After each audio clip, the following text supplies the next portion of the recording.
दुःखी माणूस दुसऱ्याला दुःखी करण्याच्या हजार युक्त्या शोधून काढतो. दुसऱ्याला दुःखी करण्याच्या म्हणजे त्याला कुणाला सुखी पाहून खूप त्रास होतो, खूप बेचैन होतो तो. त्यामुळे जर जग सुखी असेल तर त्याचं दुःख 1000 पटीनं वाढतं, त्याची व्यथा खूप वाढते. त्यामुळे दुःखी माणूस इतरांना दुःखी करू लागतो, इतरांना दुःखी झालेलं पाहण्याची इच्छा बाळगू लागतो, दुसऱ्यांना दुःखी झालेलं पाहून थोडा आनंदित होऊ लागतो. आणि दुःखी माणूस नेहमी दुसऱ्यांना आपल्या दुःखाबद्दल सांगून, आपली कर्मकहाणी सांगून त्यांनाही उदास बनवू इच्छितो. दुःखी माणसाचा दुसऱ्याशी काही संबंध आला तर तो त्याच्यावर उखडेल, खूप रागावेल. उलट आनंदी माणूस नाही रागवणार, कारण आनंदी माणूस रागावूच शकत नाही. दुःखी माणूस मात्र सतत रागावत राहतो. दुःखी माणूस दुसऱ्याला दाबून टाकण्याचे, सतावण्याचे 1000 उपाय करू लागतो. आणि आपल्या दुःखाची चर्चा तर तो करीलच. जो कोणी भेटेल त्याला आपलं रडगाणं ऐकवील. आणि जर त्याच्या चेहऱ्यावर आपल्या रडगाण्यामुळे काही फरक झाला नाही तर दुःखी होईल. आणि जर त्याच्या चेहऱ्यावर काळजी दिसली, उदासवाना दिसला त्याचाही चेहरा, तर मग त्याचं मन जरासं हलकं होईल. दुःख वाटता येणं अशक्य आहे, कारण कुणी ते घ्यायला तयार नाही. आणि तसं पाहिलं तर आधीच दुःख इतकं अमाप आहे की तुमच्याकडून अजून दुःख घ्यायला कोण तयार होईल. लोक आनंद घ्यायला तयार आहेत, कारण ते दुःखी आहेत.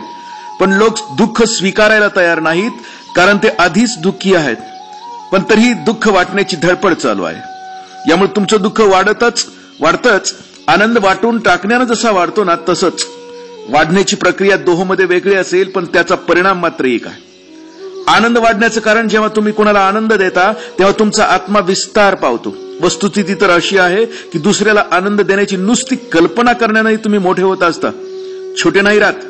खरं म्हणजे दुसऱ्याला आनंदात पाहणं हाच आत्म्याचा विस्तार आहे. पण मोठं कठीण आहे. दुसऱ्याच्या आनंदानं आनंदी होणं मोठं कठीण गोष्ट आहे. दुसऱ्याच्या दुःखात दुःखी होणं तितकं अवघड नाहीये, पण दुसऱ्याच्या आनंदात आनंदी होणे मोठं अवघड गोष्ट आहे. एखाद्याच्या घराला आग लागली तर तुम्ही दुःखी होऊ शकता, पण तुमच्या शेजारी एखाद्यानं महाल उभा केला तर तुम्ही आनंदी होऊ शकत नाही. तुमच्या शेजाऱ्याने एखादी गाडी घेतली तर तुम्ही आनंदी होऊ शकत नाही. दुसऱ्याच्या सुखात सुख अनुभवणं खूप मोठा आत्मिक विस्तार आहे. पण त्याचा त्याहूनही मोठा विस्तार होतो जेव्हा आपण दुसऱ्याला आनंद देण्यातही समर्थ होतो तेव्हा. कारण हा तर दुसऱ्याचा स्वतःचा असा आनंद आहे. तेव्हा त्यात जर आपण आनंदित झालो तर आत्मा विस्तारतो. पण दुसऱ्याला आनंद देणं म्हणजे अजूनही मोठी गोष्ट आहे. त्याला चेतनेचा विस्तार, एक्सपान्शन ऑफ कॉन्शियसनेस असं म्हणता येईल. तेव्हा आनंद देण्यानं चेतनेचा विस्तार होतो. आणि जेव्हा चेतनेचा विस्तार होतो तेव्हा परमात्म्याकडून आनंद घेण्याची तुमची क्षमता वाढते. तुमच्यापाशी जितका मोठा आत्मा असेल तितकाच परमात्म्याचा जास्त वर्षाव तुमच्यावर होतो. कारण छोटासाच आत्मा असेल तर छोटसंच पात्र असेल तर तितकाच वर्षाव होईल, आणि आत्मा मोठा असेल तर तितका जास्त वर्षाव होईल. पण लक्षात असू द्यायला हवं की दुःखात याच्या विपरीत होत असतं. जेव्हा तुम्ही एखाद्याला दुःख देऊ इच्छिता तेव्हा तुम्ही अजूनच लहान होत असता. तुम्ही कधी कोणाला दुःख दिलं असेल तर तुम्हाला याची जाणीव झाली असेल तर तुम्ही आकुंचन पावण्याची, शारीरिक आकुंचनाची तुमच्यामध्ये घटना घडते. अशा वेळी अंतर्यामी काहीतरी आकुंचन पावतं. एखाद्याला चपराक लावली, एखाद्याचा अपमान केला तर तुम्हाला कळेल की अंतर्यामी काहीतरी आकुंचन पावलं आहे. एखाद्याच्या जखमेवर इलाज केला म्हणजे भौतिक रूपानं तुम्हाला जाणवेल की अंतर्यामी काहीतरी विस्तार पावलाय. एखाद्याला मदत केली तर अंतर्यामी काहीतरी विस्तार पावलाय. Something is expanded. रस्त्यावरून जाताना एखादा माणूस खाली पडला, त्याला उठवलं. एखाद्या अंध व्यक्तीला या रस्त्याच्या या बाजूने त्या बाजूला नेऊन पोहोचलं तर रस्त्यात तुमच्या लक्षात येईल की काहीतरी विस्तार पावलाय. आणि कुणाच्या छातीत सुरा खपसला, कुणाला आणखीन काही करून बसला तर अंतर्यामी काहीतरी आकुंचन पावत राहील. जेव्हा दुसऱ्याला दुःख देता तेव्हा तुम्ही एकदम आकुंचन पावता, आणि तुम्ही जितके आकुंचन पावता तितकेच आनंद मिळवण्यात असमर्थ ठरता.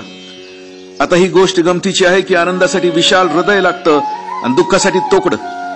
दुःख तोकड्या हृदयाला पात्र बनवतं आणि आनंद विशाल हृदय निवडतं. दुःख उंदरासारखं असतं, छोट्या छोट्या बिळात शिरतं. तेव्हा जितकं तोकडं हृदय असेल तितक्या लवकर दुःख प्रवेश करतं. कारण जितकं छोटं हृदय तितकंच ते कमी प्रकाशलेलं असतं. तिथं प्रकाश पोचणंच कठीण असतं, कारण तिथं काळोख असतो, तिथं हिंसा असते, तिथं घृणा असते. तेव्हा जितका दुःखी माणूस तितका तो एकाकी होतो. याउलट जितका आनंदी माणूस तितकाच तो साऱ्यांच्या मध्ये सामावून जातो. तेव्हा दुःख वाटता येणं शक्य नाही, पण तरी ते वाटलं जातं. याउलट आनंद वाटता येणं शक्य आहे, पण तो वाटला जात नाही. आपण आनंद वाटत राहू, विशाल हृदयाचे होऊ. आनंद वाढतो आणि म्हणून व्यापक हृदयाचे होऊन जगाला आनंदी करू.